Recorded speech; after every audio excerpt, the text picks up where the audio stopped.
www.qcrc.in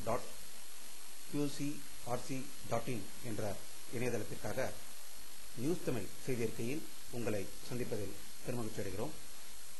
இன்று 28 December 2008க்கான முக்கிய செய்திகளை தற்போது பார்க்கலாம். காஷ்மீர் மாநிலத்தில் நடந்து முடிந்த சட்டப்பேரவை தேர்தலுக்கான வாக்கு எண்ணிக்கை இன்று நடந்து முடிந்தது. யாருக்கும் மெஜாரிட்டி கிடைக்காததால் பழையபடியே கூட்டணி ஆட்சி தொடர வாய்ப்புள்ளதாக செய்திகள் வருகின்றன. இந்த தேர்தலின் மூலம் 3 வகையான பாடங்களை உலகமே அறிந்திருக்கும் என்பது அனைவரும் தெரிந்த விஷயம்தான். ஒன்று, காஷ்மீர் மக்கள் ஜனநாயகத்தை விரும்புகிறார்கள் என்பதை நிரூபித்திருக்கிறார்கள். இரண்டாவது, பாகிஸ்தான், சைனா போன்ற நாடுகளுக்கு இது ஒரு பாடமாக அமையும் என்றே தெரிகிறது. மூன்றாவதாக, பழைய கூட்டணியே தற்போது வர இருப்பதால் இவர்களுக்கு அதிர்ச்சி தரும் வகையில் பாரதிய ஜனதா கட்சி மிக வலுவாக அதிக எண்ணிக்கையில் எம்எல்ஏக்களை அடைந்திருப்பது ஒரு சந்தோஷமான விஷயம் என்று காஷ்மீரில் உள்ளவர்கள் தெரிவிப்பதாக காஷ்மீரிலிருந்து வரும் தகவல்கள் தெரிவிக்கின்றன. டெல்லியில் செய்தியாளர்களிடம் பேசிய தலைமை தேர்தல் ஆணையர் திரு கோபால்சாமி அவர்கள் லோக்சபாவுக்கு அடுத்த ஆண்டு ஏப்ரல் மே மாத வாக்கில் பொது தேர்தல் நடைபெறக்கூடிய வாய்ப்புகள் உள்ளது என்று கூறியதாக டெல்லியில் இருந்து வரும் தகவல்கள் தெரிவிக்கின்றன. இந்தியாவின் மீது தாக்குதல் நடத்த 35,000 பேர் தயாராக இருப்பதாக தாலிபான்கள் மிரட்டல் விடுத்துள்ளனர். மேலும் 500 பேர் காஷ்மீர் எல்லையில் காத்துக் கொண்டிருப்பதாகவும் அவர்கள் அனைவரும் தற்கொலைப்படையை சேர்ந்தவர்கள் என்றும் கூறியதாக பாகிஸ்தானிலிருந்து வரும் தகவல்கள் தெரிவிக்கின்றன. பாகிஸ்தானில் இன்று நடந்த இடைத்தேர்தலின் போது நடுவில் புகுந்த தற்கொலைப்படை தாக்குதல் பிரிவினர் குண்டுவெடிக்க செய்ததில் 23 பேர் கொல்லப்பட்டதாகவும் 16க்கும் மேற்பட்டோர் படுகாயமடைந்ததாக செய்திகள் வந்து கொண்டிருக்கின்றன. ஆப்கானிஸ்தானில் இன்று நடந்த ஒரு தற்கொலைப்படை தாக்குதலில் 7 பேர் கொல்லப்பட்டதாகவும் 30 குழந்தைகள் படுகாயமடைந்ததாக ஆப்கானிஸ்தானிலிருந்து வரும் தகவல்கள் தெரிவிக்கின்றன.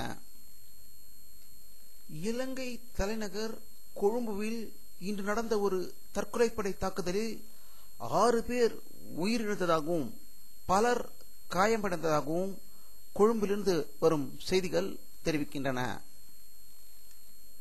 2வது நாளாக காசாவில் இஸ்ரேலிய விமான குண்டு தாக்குதல்கள் நீடித்து வருகின்றன. அரசாங்க கட்டிடம், ஹமாஸ் நடத்தும் தொலைக்காட்சி தலைமையகம், ஒரு பள்ளிவாசல் ஆகியவை இன்று தாக்குதலுக்கு இலக்கானதாகவும் கடந்த சனிக்கிழமையிலிருந்து வங்கதேசத்தில் 9வது நாடாளுமன்ற தேர்தல் போட்டி 27ஆம் தேதியோடு நிறைவடைந்தது. தேர்தல் ஆணையத்தின் விதிகளின்படி இந்த தேர்தலுக்கான வாக்கெடுப்பு நடவடிக்கை 29ஆம் தேதி நடைபெறும் என்று வங்கதேச மக்கள் கட்சி கூட்டணியும் தலைமையிலான 15 கட்சி கூட்டணியும் வங்கதேச தேசியவாத கட்சியின் தலைமையிலான 4 கட்சி கூட்டணியும் இத்தேர்தலில் மிக முக்கிய போட்டி குழுக்களாக இருப்பதாக வங்கதேசத்தில் வரும் தகவல்கள் தெரிவிக்கின்றன. ஏடன் மற்றும் சோமாலிய கடற்பரப்புகளுக்கு சென்று கப்பல்களை பாதுகாக்கும் கடமையில் ஈடுபடும் சீன கடற்படை பிரிவு இன்று காலை சீனாவின் கடலிலேயே அதிகாரப்பூர்வமாக கடந்து சென்றுள்ளது.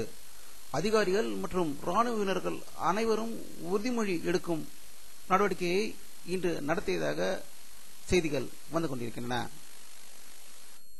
பெங்களூரில் உள்ள ராணுவ முகாமுக்குள் நுழைந்த கல்லூரி மாணவரை தவறுதலாக பாதுகாவலர்கள் சுட்டுக் கொன்றதால் பெங்களூரில் பரபரப்பு நிலவுவதாக செய்திகள் வந்து கொண்டிருக்கின்றன.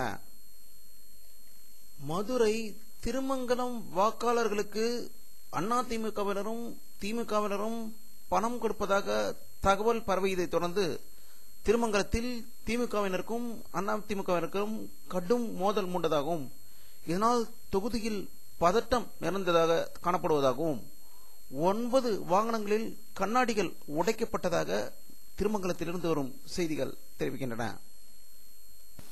வானிலை அறிக்கை 28 டிசம்பர் 2008க்கான சேட்டலைட் புகைப்படத்தை தற்போது பார்த்துக் கொண்டிருக்கிறீர்கள். இன்று பிற்பகல் 1 மணி அளவில் எடுக்கப்பட்ட படம். தமிழகத்தில் மேகமூட்டங்கள் எதுவும் தெரியவில்லை. அந்தமான் நிக்கோபார் தீவுகள் மற்றும் இந்தோனேஷியாவில் மேகமூட்டம் இருப்பதை இந்த படத்தின் மூலம் காணலாம். இத்துடன் இந்த செய்தி அறிக்கை நிறைவடைகிறது. மீண்டும் நியூஸ் தமிழ் செய்தி அறிக்கையில் உங்களை சந்திக்கும் வரை உங்களிடமிருந்து விடைபெறுவது உங்கள் கே பாலாஜி. நன்றி.